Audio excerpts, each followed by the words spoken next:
Students, कैसे हैं आप? उम्मीद करता हूं अच्छे होंगे। तो हम स्टार्ट करते हैं क्लास 12th की फिजिक्स का पार्ट 3।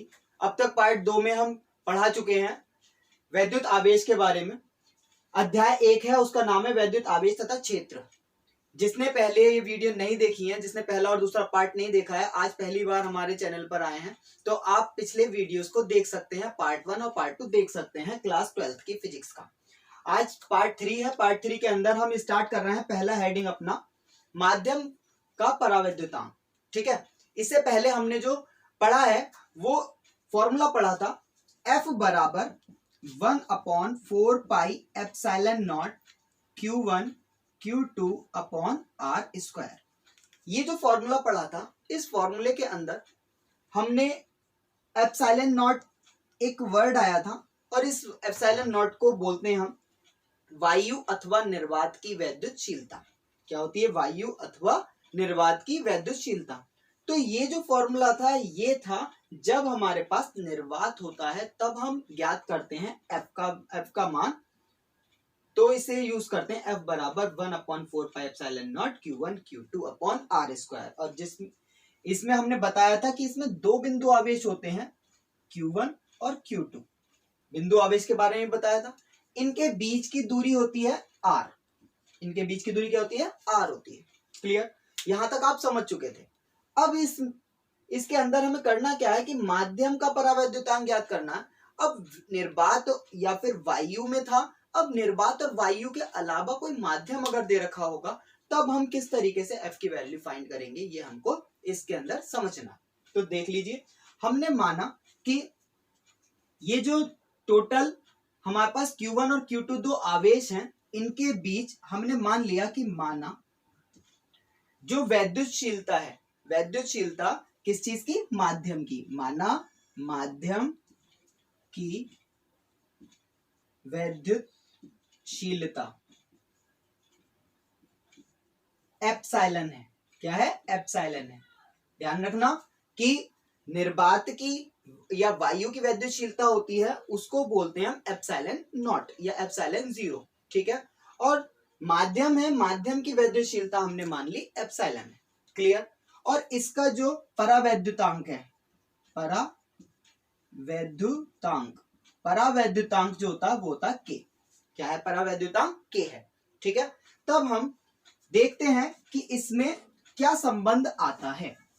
जब परावैद्युतांक होता है तो परावैद्युतांक K बराबर फॉर्मूला होता है माध्यम की वैद्युतशीलता, माध्यम की वैद्युतशीलता बटे निर्वात या वायु की वैद्युतशीलता, वायु की वैद्युतशीलता। ये इसका फॉर्मूला होता है। तो यहां से देखते हैं K बराबर माध्यम की वैद्युतशीलता अभी हमने बताई क्या होती है? एप्सिलॉन अपॉन निर्वात की वैद्युतशीलता होती है एप्सिलॉन नॉट या फिर एप्सिलॉन 0। ठीक है, यहां से अगर फाइंड करना चाहें एप्सिलॉन का मान तो एप्सिलॉन बराबर हो जाएगा K से मल्टीप्लाई हो जाएगी K एप्सिलॉन नॉट। इतना समझ में आया? जब ये K एप्सिलॉन नॉट हमारे पास पता चल गया, तब हम क्या करते हैं, फॉर्मूला था हमारे को फॉर्मूला पता था, F बराबर होता है 1/4 पाई एप्सिलॉन नॉट। F बराबर 1/4 pi epsilon not Q1 Q2 upon R square. ये फॉर्मूला था। ठीक है, जब ये फॉर्मूला था, इस जगह ये कब का फॉर्मूला था? जब हमारा निर्वात के अंदर निर्वात के अंदर हमें बल का मान ज्ञात करना था। अब निर्वात नहीं है, हमें माध्यम है, तो माध्यम के अंदर ये निर्वात का वैद्युतशीलता थी। अब निर्वात की नहीं लेंगे, हम किसकी लेंगे? माध्यम की। तो वैद्युतशीलता माध्यम की क्या ली हमने? एप्सिलॉन। क्या ली? वैद्युतशीलता एप्सिलॉन। और Q1 Q2 upon R square. ये ना होकर फॉर्मूला क्या बैठेगा? ये बैठेगा। समझ पा रहे हैं? पिछला फॉर्मूला ये कब था? जब हमें निर्वात की वैद्युतशीलता बतानी थी या वायु के अंदर वैद्युतशीलता बतानी थी, तब एप्सिलॉन नॉट था। अब हमें माध्यम की बतानी है, तो माध्यम हमने यूज किया है एप्सिलॉन है, तो यहां पर एप्सिलॉन रखेंगे। क्लियर? अब चूंकि हमने अभी ज्ञात किया है एप्सिलॉन बराबर K एप्सिलॉन नॉट। ठीक है, तो इसको यहां पर पुट कर देंगे। F बराबर फॉर्मूला हो जाएगा 1/4 पाई, एप्सिलॉन की जगह रख देंगे K epsilon not, K epsilon not Q1 Q2 upon R square. ठीक है, ये जो मान निकल के आया यही हमारा हो जाएगा माध्यम के अंदर परावैद्युतांक, यानी कि यहां से हम निकाल सकते हैं कि F बराबर 1/4 पाई K epsilon not Q1 Q2 upon R square, यही हमारा प्राप्त हो जाता है माध्यम का परावैद्युतांक। ठीक है, समझ में आया होगा आप लोगों को। अगर समझ में नहीं आया है तो दोबारा से आप इसे पीछे रिवाइंड करके देख सकते हैं, और जो चीज समझ में नहीं आई है वो मुझे कमेंट करके पूछ सकते हैं। नेक्स्ट पढ़ते हैं। नेक्स्ट इसका हेडिंग आता है कूलाम की परिभाषा। क्या है? कूलाम की परिभाषा। बच्चे देखिए, कोई भी परिभाषा है याद करने में बहुत कठिनाई होती है, रटने में। मैं आपको इजीली समझा रहा हूं कि कूलाम क्या होता है, कूलाम की क्या परिभाषा है। वैसे तो कूलाम आवेश का मात्रक है, लेकिन एक मात्रक को परिभाषा में किस तरीके से डिनोट करना है वो चीज मैं आपको बता रहा हूं। देखिए, समझ लीजिए कि अगर हमारे पास दो आवेश हैं और इन आवेशों पर ये Q1 है और दूसरा Q2 है, और दोनों के दोनों समान आवेश हैं। कितने आवेश है? समान आवेश हैं।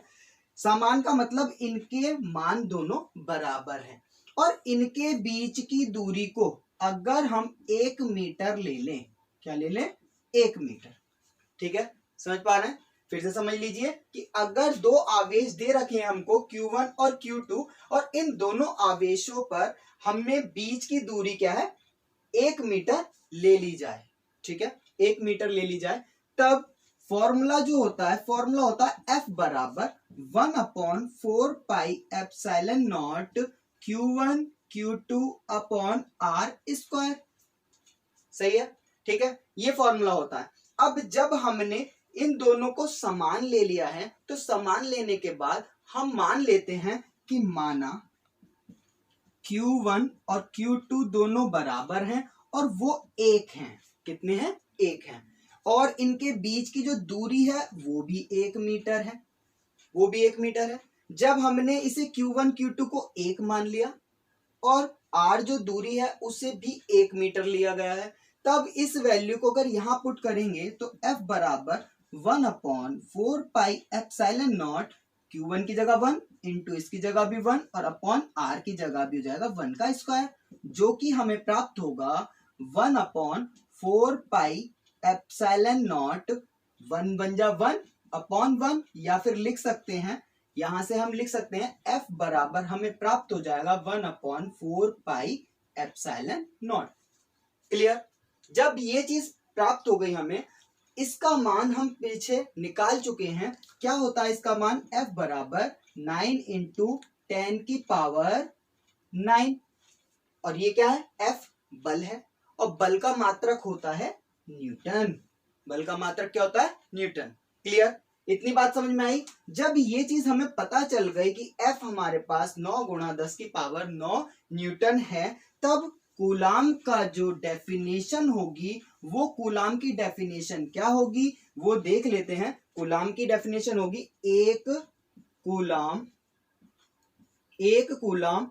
वह आवेश है, एक कूलाम वह आवेश है जो अपने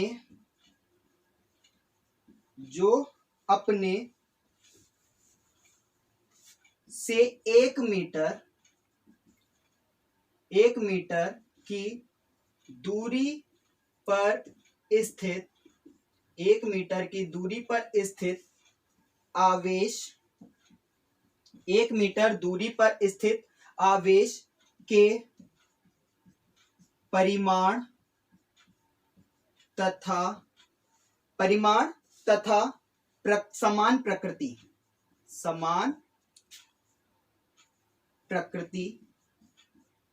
समान प्रकृति वाले दूसरे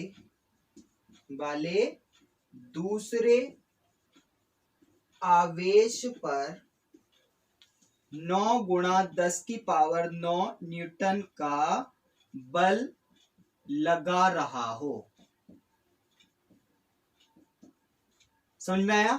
तो कूलाम की डेफिनेशन क्या हुई? एक कूलाम वह आवेश है जो अपने से 1 मीटर की दूरी पर स्थित आवेश के समान परिमाण तथा समान प्रकृति वाले दूसरे आवेश पर 9 गुणा 10 की पावर 9 न्यूटन का बल लगा रहा हो। ठीक है, इतनी बात समझ में आ चुकी है। नेक्स्ट करते हैं।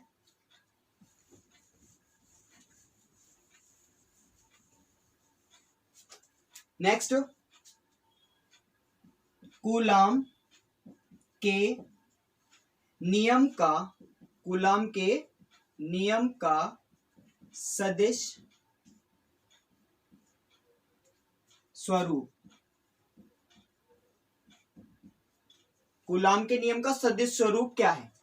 देखिए बच्चे, अभी तक जो आपने पढ़ा वो पढ़ा कूलाम के नियम का अदिश स्वरूप। ठीक है, जिसके अंतर्गत हमने F निकालना पता चल गया। अब पढ़ेंगे कूलाम के नियम का सदिश स्वरूप। ये अदिश स्वरूप से ज्यादा इंपॉर्टेंट होता है, क्योंकि सदिश एक ऐसा वर्ड है जिसके अंदर होता है दिश। सा मीन्स सहित और दिश मीन्स दिशा, यानी कि दिशा के साथ साथ जिसके अंदर वर्णन होता है उसको बोलते हैं सदिश। और इसके बारे में हम चर्चा करेंगे अगली वीडियो में, क्योंकि ये वीडियो हो चुकी है काफी बड़ी। नेक्स्ट वीडियो के अंदर पार्ट 4 के अंदर हम इसके बारे में बताएंगे। Thank you, good luck.